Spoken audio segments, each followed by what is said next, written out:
Assalamualaikum warahmatullahi wabarakatuh. My name is Satrio Caksono and I'm here as the Prime Minister of the government side. So our motion today is this house will arrange students in the classroom based on their intelligence and academic performance rather than their age. So what I'm gonna emphasize here is the arrange, which the synonym of the grouping. So it means that the government side will grouping the student in the form of their intelligence and academic performance rather than their age. Why do the government side will do that? Because when it's grouped by their age, we don't know there's a mix by the potential student and the non-potential student. But when it is being grouped by the academic level, the performance too. So the potential student can be grouped with the potential student, and the non-potential student will be grouped with the non-potential student. So there is a lot of advantage with that program. So why do I'm here as the government propose this motion? Because there's a problem in Indonesia where the class is mixed from the potential and the non-potential, and this is not so effective for the potential student, where the potential student really need to focus with their own subject, with their own achievement. And also, the Indonesia's reading interest level is really low. It's about number second from bottom for about 62 countries around the world in 2016. So I want to express my point where it is from the achievement side. So the first point is the potential student need to focus with their own subject, and second point is the not so potential student can be more focused with the subject that they don't know. So let's move to the first point. The potential student need to focus with the subject more. So by being grouped with other potential student, the potential student can discuss the subject more intense with other potential student, which can result the potential student get the higher score and the higher achievement level. And so the second point is the not so potential student can be more focused by improving their achieving rate. So when the non-potential student is being grouped with the non-potential student, the advantage is on the teacher, where the teacher can teach the non-potential student more intense and more focused, where the teacher can understand more about the non-potential student and knowing what the non-potential student really need. That's it.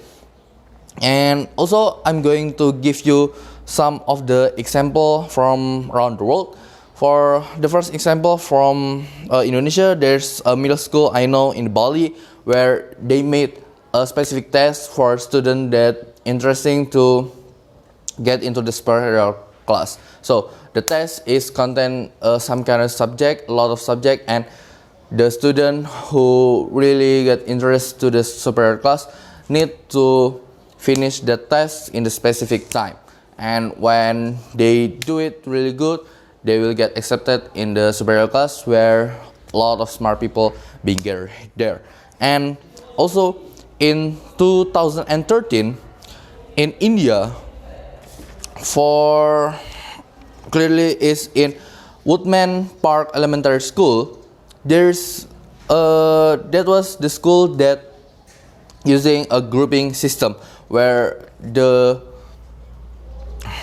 student with the different interests, with the different preference is being grouped with their own preference. So the result is really positive. For example, is about it increased the reading ability for about 71%, and for the student at grade 4 that has a low achieving rate at mathematics has increased for about 40 to 50%, which really high. And compared to other country, especially in US then UK, they are already using this kind of thing. That is grouping based on the intelligence or academic performance. So in UK and US, they group it by their own preference, which is really similar by grouping with their intelligence. So when the student have the preference with drawing, with physics, with math or other subject, they will follow that specific class for the rest of the year, so they can improve their achievement more intense. And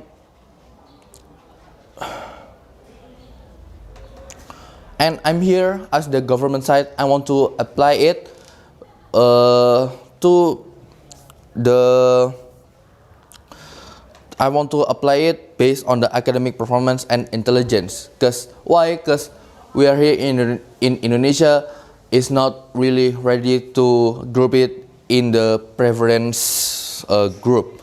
And why do we don't group it by the age? Just like I said in the opening, is when we group it by the age, there is it was mixed with the potential and the non-potential student. So the burden is too high for the potential student, where they want to increase their achievement, their score, and the non-potential student just get advantage by being around with the potential student. And also that was really disturbing for the potential student. And also for everything that I was said before, there's an impact, especially for the social impact. The first impact is the potential student will get the more attention than the non-potential. But I don't think it was really big problem, because attention is just an attention. It doesn't affect your life too much. So when the non-potential student doesn't get too much attention, they still can be live normally, happily ever after.